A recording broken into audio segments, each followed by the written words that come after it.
कल्याण डोंबिवलीच्या बाबतीत हायकोर्टाने एक निर्णय दिलाय, मात्र त्याचा फटका कल्याण डोंबिवलीच्या बाबतीत घरांच्या बाबतीत असा घोटाळा समोर येतोय. असं त्या संदर्भात मी स्वतः बैठक घेतो आहे. एकीकडे जे खरे गरजू लोक आहेत यांना कसं प्रोटेक्ट करता येईल, आवश्यकता पडली तर त्याकरता मी सुप्रीम कोर्टात देखील जायला तयार आहोत. सन्मान्य आमचे जे तिथले आमदार आहेत त्यांनी, आमचे जे आता प्रदेशाचे अध्यक्ष देखील आहेत रवींद्र चव्हाण, यांनी मला ती पूर्ण घटना लक्षात आणून दिलेली आहे.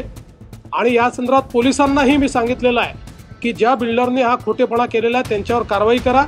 आणि जे लोक जेन्युइन बायर्स आहेत, सगळे जेन्युइन बायर्स नाहीत पण मोठ्या प्रमाणात जेन्युइन बायर्स आहेत, तर त्या संदर्भातली सगळी माहिती मी तिथल्या कमिशनरकडनं घेतलेली आहे.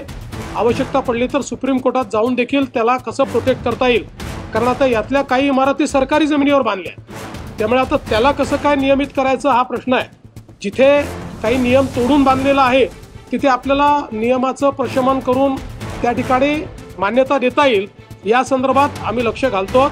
आणि सामान्य माणसाला आणि जो जेन्युइन आहे, ज्याची खरोखर फसवणूक झाली आहे, त्याला कसं प्रोटेक्ट करता येईल असा आमचा प्रयत्न असेल. मुख्यमंत्री वैद्यकीय कक्ष असताना मुख्यमंत्र्यांकडून एक वैद्यकीय कक्ष स्थापन केला जातो, समांतर अशा गोष्टी, याच्यात काही चुकीचं नाही. मी देखील उपमुख्यमंत्री असताना एक वैद्यकीय कक्ष चालवायचो. वैद्यकीय कक्ष याकरता आपण चालवतो की त्यातनं काही कोऑर्डिनेशन करता आलं पाहिजे. मुख्यमंत्री असेल, उपमुख्यमंत्री असेल, यांच्याकडे केसेस येत असतात, त्यामुळे उपमुख्यमंत्री यांनी जर वैद्यकीय कक्ष सुरू केला असेल त्यात काही गैर. पढ़ते रहिए fight against criminal daily newspaper.